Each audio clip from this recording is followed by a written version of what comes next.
আমি কিন্তু ফ্যামিলি কার্ডের কথা বলি নাই যে কোথা থেকে টাকা আসবে এই ব্যাপারে হোমওয়ার্ক করা হয় না। এটা না, আমার পয়েন্টটা হচ্ছে আমরা যখন কোনো একটা সমস্যাকে সমাধান করতে চাই, সমাজের ধরেন আমরা যখন বয়স্ক ভাতা দিই, আমি টার্গেট করছি যে এই গ্রুপটা ভালনারেবল, এদের একটু সাপোর্ট দরকার। আমি যখন বলছি বিধবা ভাতা দিব, তখন আমি বলছি এই বিধবারা হাজব্যান্ড নাই, তারা হচ্ছে সাফার করছে, তাদের একটা সহযোগিতা দরকার। আমি সমাজের একটা সমস্যাকে আইডেন্টিফাই করছি এবং এটা সমাধান করছি। কিন্তু আমি যখন বলছি ফ্যামিলিকে আমি ভাতা দিব, তখন আমি কোনো সমস্যাকে আইডেন্টিফাই করি নাই। আমি যদি বলি সমস্যা কি, তাহলে সমস্যা হচ্ছে পরিবার থাকা একটা সমস্যা। যার পরিবার আছে সে পাবে, যার পরিবার নাই সে পাবে না। তো এইটা কোনো সলিউশন হলো না।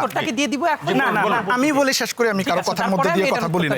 তাহলে এখানে আমি বলছি যে এই সমস্যার হোমওয়ার্কটা করা হয় না, এবং এটাকে লিটারালি কেউ ট্রান্সলেট করতে পারে যে আপনি ভোটারদেরকে বেসিকলি একটা ঘুষ অফার করতেছেন যে আমাকে ভোট দেন, আপনি মাসে ২৫০০ টাকা করে পাবেন। কিন্তু অপোজিটে আমি যদি জামায়াতের পলিসিগুলোর দিকে আসি, ধরেন জামায়াত বলছে যে জামায়াতের প্রধান কমিটমেন্ট হচ্ছে যে তারা একটা কারাপশন ফ্রি, চাঁদাবাজি ফ্রি বাংলাদেশ গড়বে, যাতে করে চাঁদাবাজি, কারাপশন এগুলো বন্ধ হলে এফিসিয়েন্সি আসবে। এবং জামাত যে এটা পারবে এটা দেশের মানুষ বিশ্বাস করে। কিভাবে বিশ্বাস করে? এটা তো বিএনপি বলছে না, বলছে বিএনপি বলছে, বিএনপি পারবে কি পারবে না এটা দেশের মানুষের উপর ছেড়ে দিতে হবে। জামাতেরটা আমি বলি, জামাতের অতীতে 2 জন মন্ত্রী ছিল, 3টা মন্ত্রণালয় চালিয়েছে এবং তারা কারাপশন ফ্রি মন্ত্রণালয় চালিয়েছে, এটা দেশের মানুষ বিশ্বাস করে। এবং যদি আপনি কারাপশন ফ্রি চালাতে পারেন তাহলে যে এফিসিয়েন্সি গেইন হয়, এটার হচ্ছে যে জামাতের মন্ত্রী যখন নিজামী সাহেব যখন মন্ত্রী ছিল, তখন স্টেট ওন কারখানাগুলোতে প্রফিটেবল হয়েছে, খুলনার যে সুগার কারখানাগুলো। আমি এবারে বলি একটা প্রশ্ন আপনাকে প্রশ্ন করছি আমি, এফিসিয়েন্সি গেইনে আপনারা বলছেন 40,000 কোটি টাকা আসবে। আমি জানতে চাই কোন মন্ত্রণালয় থেকে আপনি বিএনপির ফ্যামিলি কার্ড সম্পর্কে প্রশ্ন তুলেছেন, কোন মন্ত্রণালয় থেকে কিভাবে কত টাকা নিজামী সাহেব বা মুজাহিদ সাহেব সেভ করেছিল ওটা জানতে চাই। আর দ্বিতীয়ত এখন এই 52টা মন্ত্রণালয়, অধিদপ্তর, পরিদপ্তর মিলে কোন খাত থেকে কত টাকা আসবে? সেটা ডিটেল আলাপ আলোচনার বিষয় আছে, বাট আমরা হোমওয়ার্ক করেছি কোন কোন জায়গা থেকে। আমি হোমওয়ার্কটা জানতে চাচ্ছি, আপনি বিএনপি হোমওয়ার্ক আমার ডিটেল পলিসি পেপারের মধ্যে আপনার কাছে আসে, নিশ্চয়ই আপনি দেখছেন। পলিসি পেপারের মধ্যে আমরা ডিটেল আলোচনা করেছি যে কোন কোন খাত থেকে আমরা আয় আসবে, কোন কোন থেকে ব্যয় আসবে। আমি একটু পলিসিতে যেতে চাই, আমি একটু পলিসিতে যেতে চাই যে জামাত আরো কি কি পলিসি নিয়ে আসছে যেগুলো দেশের রাজনীতিতে নতুন জিনিস অ্যাড করছে। যেমন জামাত বলছে, জামাত ট্যাক্স ব্যাট, যেটা মামুন ভাই বলছিলেন, এই যে আপনি যদি ভ্যাটের কথা চিন্তা করেন, ভ্যাট একটা সব মানুষকে পে করতে হয়, ধনী গরিব সবাই। তো জামাত বলছে যে এইটা এক ধরনের জুলুম, আপনি 15% ভ্যাট চাপায় দিচ্ছেন গরিব মানুষের উপরেও।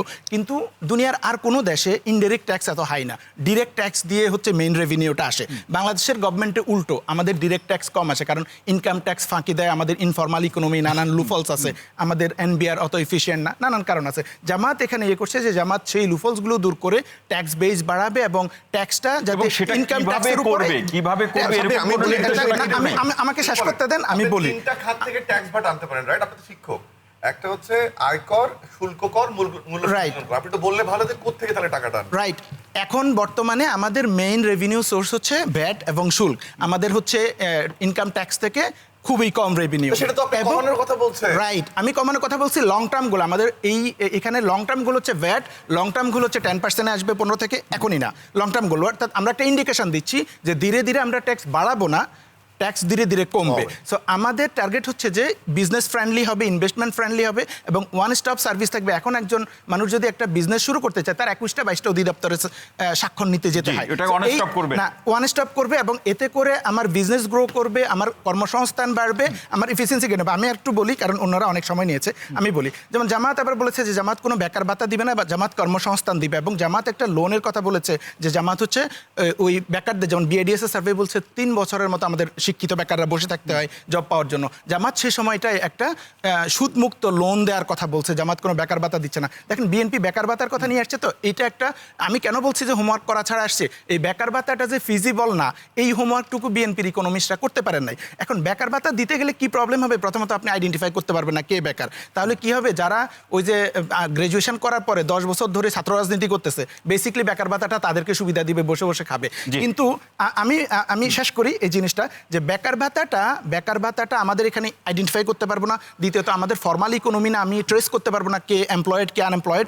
কিন্তু আপনি যদি বলেন যে আমি লোন দিব যাদের প্রয়োজন আছে, তাহলে শুধুমাত্র তারাই লোন নিবে যাদের খুবই দরকার। কিন্তু আপনি যদি বেকার ভাতা অফার করেন, তাহলে ইচ অ্যান্ড এভরিওয়ান নিতে চাইবে এবং সে কন্টিনিউ করবে।